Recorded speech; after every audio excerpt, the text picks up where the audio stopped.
Η Σολονομική είναι ένα από τα πάρα πολλά βιβλία πρακτικής μαγείας, τα οποία χρησιμοποιούνταν ιδιαίτερα σε ομάδες ανθρώπων που κάνανε θρησκευτικές τελετές με αμφίβολο περιεχόμενο. Αυτό που τους κάνει να είναι τόσο ιδιαίτερες είναι ότι δεν πρόκειται απλά για ένα χειρόγραφο τύπου Harry Potter, αλλά για ένα βιβλίο που η ανάγνωσή του μπορεί να προκαλέσει τον άνθρωπο σε τρέλα και τίποτα παραπάνω.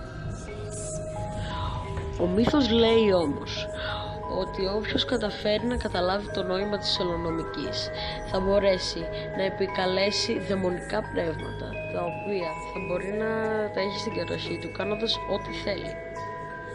Με λίγα λόγια, αυτό που έκανε και ο βασιλιάς Σόλωνας, προσπαθώντας να μεταφέρει ακόμα και σήμερα το βιβλίο της Σολονομικής.